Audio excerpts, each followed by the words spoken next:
A reception 101 years in the making. Sinn Féin striding into history, the first time a nationalist party looks set to hold the most seats in the Northern Ireland Assembly. Today represents a very significant moment of change. It's a defining moment for our politics and for our people. Today ushers in a new era, which I believe presents us all with an opportunity to reimagine relationships in this society on the basis of fairness, on the basis of equality and on the basis of social justice. Irrespective of religious, political or social backgrounds, my commitment is to make politics work. Watching on to hear that message of unity, Sinn Féin's president, Mary Lou MacDonald. She too had a message to the people of Northern Ireland, despite being an elected official in a different country, the Republic of Ireland. We are here to do the business. We need a functioning executive. We are very, very well aware that people are struggling and struggling badly now. They need relief, they need breathing space. But Sinn Féin's success transcends party politics and could have constitutional ramifications for the United Kingdom itself. So what does this mean for Northern Ireland's place in the Union? That there is a very healthy conversation already underway, and I have always said throughout the election campaign that regardless of the outcome of the election, that conversation was going to continue. Those of us that are for unification will make that case. I encourage those that actually don't have that perspective at this moment in time to also enter into the conversation. Let's have a healthy debate. Ms MacDonald, what's your message to unionists who right now will be scared? Don't be scared. The future is bright for all of us. The count yesterday went long into the night, round after round of preferences being shared out in this proportional representation vote. Exhaustion for them, tension among those whose political lives awaited judgment. It wasn't until 10 p.m. and the fifth round of counting that former leader of the DUP, Edwin Poots, won his Belfast South seat. You got there in the end, yeah. But what do the next few weeks hold for you?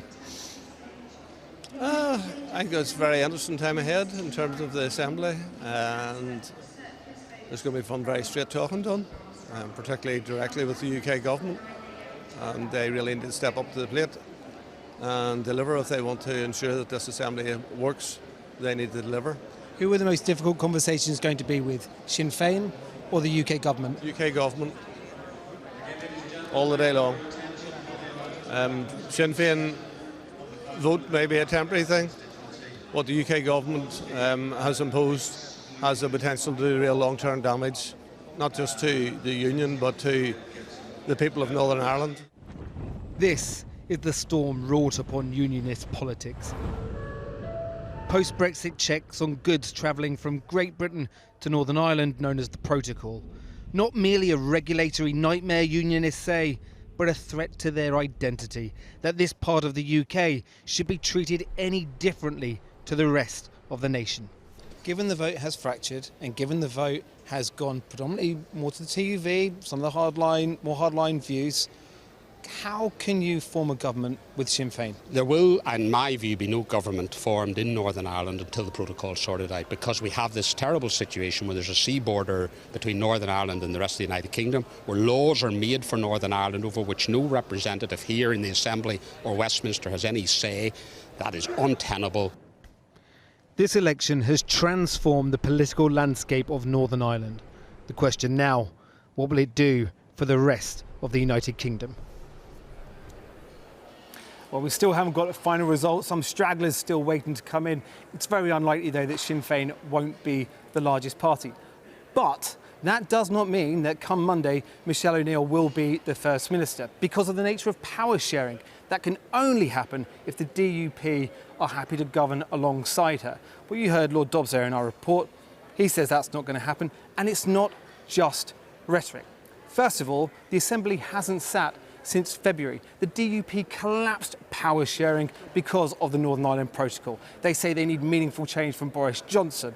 Second of all, just looking at the statistics, it doesn't look like the DUP can change their position. Over this vote, the unionist vote has splintered. Traditional voters, lots of traditionally DUP voters, has moved to the more hardline TUV party. Quite simply, compromise on this would mean the DUP alienating more of their voters. So this is a historic vote, yes, but not necessarily a result that will result in a government come Monday. Paul McNamara in Derry there, thank you. Well, earlier I spoke to Gregory Campbell, the Democratic Unionist Party MP for East Derry, and I began by asking him what went wrong. Well, when you look at the overall votes, there does seem to be a splintering right across the political divide. You know, even in some nationalist strongholds, Sinn Féin's vote was down, but we've had better elections. Unionism is splintered, but the one unifying thing that has come across is that when you look at the unionist share of the vote, it is most definitely and in a most pronounced way saying to Number 10, you need to sort this protocol. Well, Sinn Féin are fine with the protocol. I mean, they've been quite conciliatory in their victory speeches this afternoon, talking about partnership. What conversations have you already had with Sinn Féin about working together? Well, you say they've been quite conciliatory, but Mary Lou McDonald last night, and we did predict this last week, she was saying about moving towards a border poll, which is totally destabilising, would be completely against all the cross-community partnerships that might be built if a functioning executive was up and running. That would be anything but conciliatory.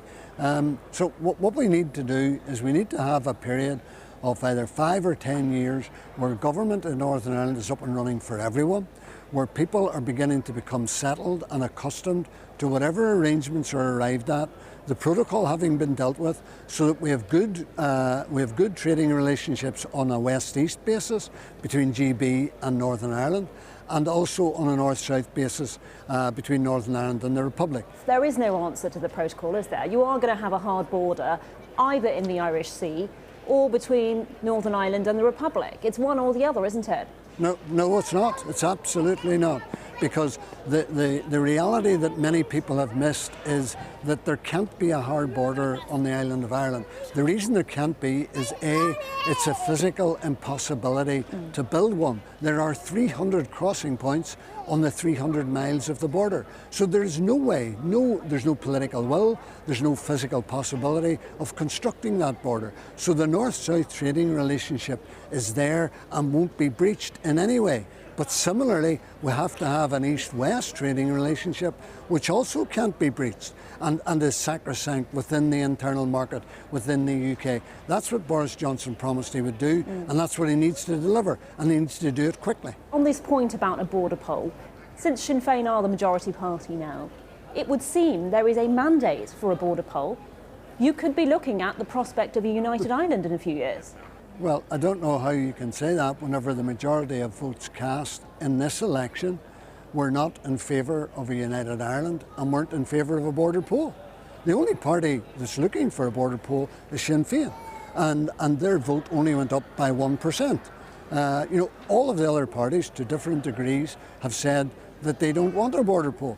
So if you're going to abide by democracy, you have to say the 70% of people who voted for other parties who don't want a border poll would have to prevail over the 30 or 29% of those who do. And even within that, there is a cross-community consensus which is needed to try and stabilise government in Northern Ireland. There is no cross-community consensus for a border poll because unionism is opposed to it, as well as many sections of nationalism and the Alliance Party as well. OK, we're going to have to leave it there. Thank you very much for joining us. Thank you. Now, in the rest of the UK, it was Labour and the Liberal Democrats who made gains as the Conservative Party lost almost 500 council seats.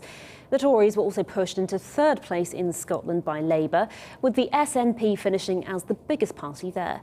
But for Labour leader Sir Keir Starmer, the victory has been overshadowed by the so-called Beergate, with Durham police confirming they are investigating whether he and other Labour staffers broke lockdown rules last year. Minnie Stevenson has this report. Ministers who knowingly mislead Parliament will be expected to offer their resignation. Does the Prime Minister believe that applies to him? Will he now resign? Why is he still here? The party's over, Prime Minister, said Sir Keir Starmer, repeatedly calling on Boris Johnson to resign over those now infamous Downing Street lock-ins during lockdown.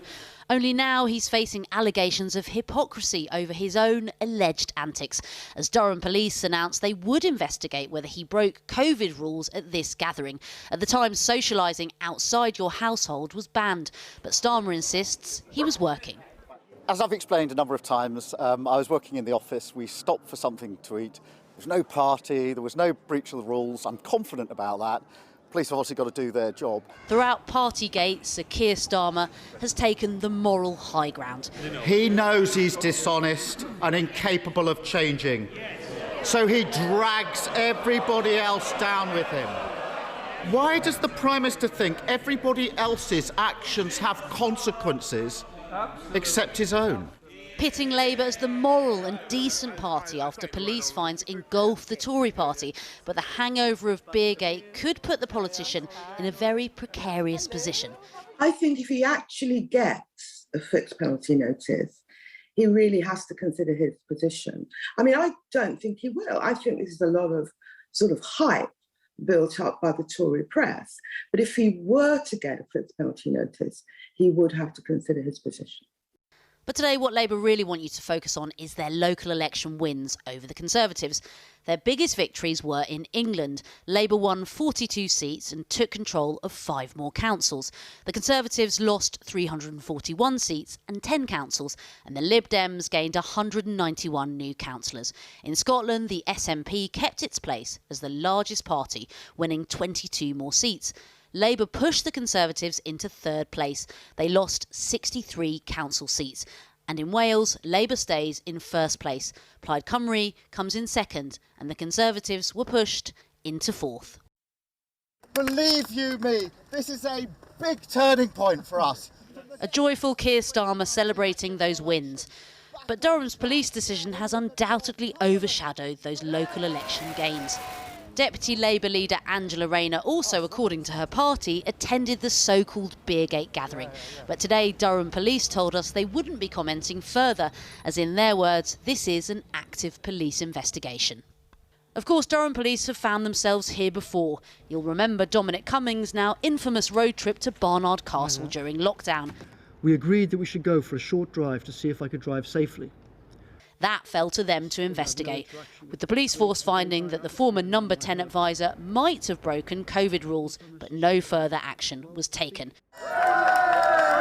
The Labour leader says he's confident he's done nothing wrong, but his critics believe it's a beer Starmer could regret.